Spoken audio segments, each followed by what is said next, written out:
Welcome back to 2 Cents on Movies. This is Chaz Hill, and now we're going to dive into my review of the film Baby Driver. Now, this film is written and directed by Edgar Wright, who also directed Shaun of the Dead, Hot Fuzz, Scott Pilgrim vs. the World, and The World's End. So if you know those films, you know you're going to get something stylized, you know you're going to get something that's well-crafted, and something that is wildly entertaining. And let me tell you, this film has all those qualities in spades. So first off, I'm going to give you a quick, non-spoilery plot synopsis. After being coerced into working for a crime boss, a young getaway driver finds himself taking part in a heist doomed to fail. So here are my quick thoughts. This is what I posted on the 2 Cents Twitter account. It said, Baby Driver is a wholly original and wildly entertaining ride that, like its soundtrack, is best cranked up. And I gave it like a 94. This film is just phenomenal. It's so fun. It's a breath of fresh air into the action genre, just like The Nice Guys was from last year. And similarly to that, it is a funny movie. This thing is so entertaining, and it really dips and dives into several different genres. When it wants to be action, it's full force. The car chases in this thing are just phenomenal, and they're so well shot. You can see everything that's going on. And then when it wants to dip and dive into like drama or even romantic comedy elements, this thing does that stuff well too. It is a jack of all trades, but it's not just a jack, it's a king at all those trades. Alright, so next up, let's get into the cast, and let's break down who brought their A game in this one, because it's just about everybody. First up, you have Ansel Elgort as Baby.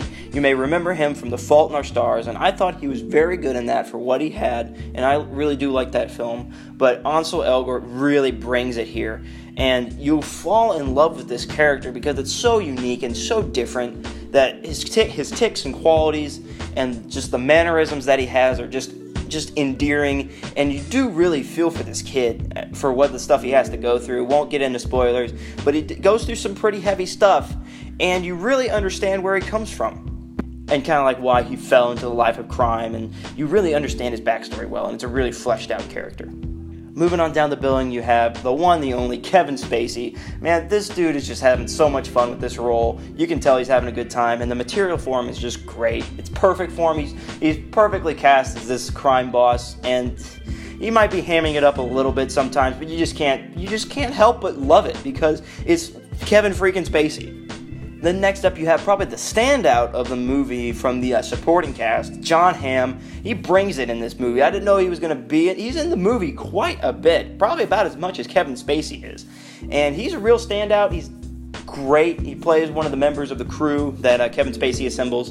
Won't tell you any more than that. And then after that, you have Lily James, who plays kind of Baby's maybe love interest in the movie. She's very, very good in here as well. And then after that, you got Eiza González, who plays Jon Hamm's love interest. She's another member of the kick-ass crime crew that Kevin Spacey assembles.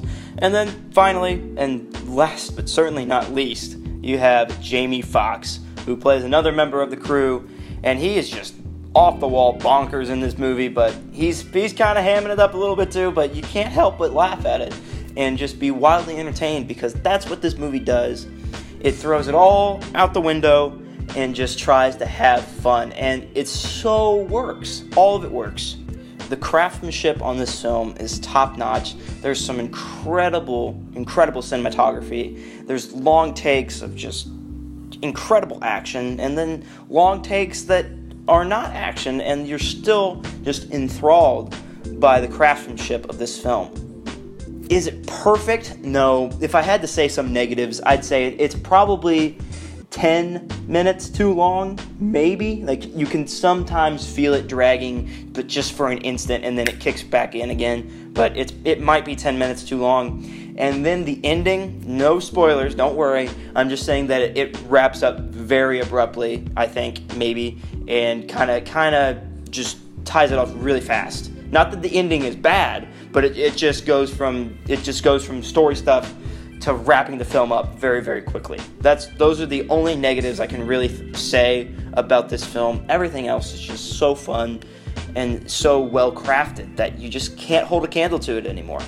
So, like I said, I gave this thing like an A- range right there. It's very, very good. Highly recommended. Go check it out if you can and if you're interested. That is my review. Thank you for listening for my worthless 2 cents on movies. This is Chaz Hill. Have a good day.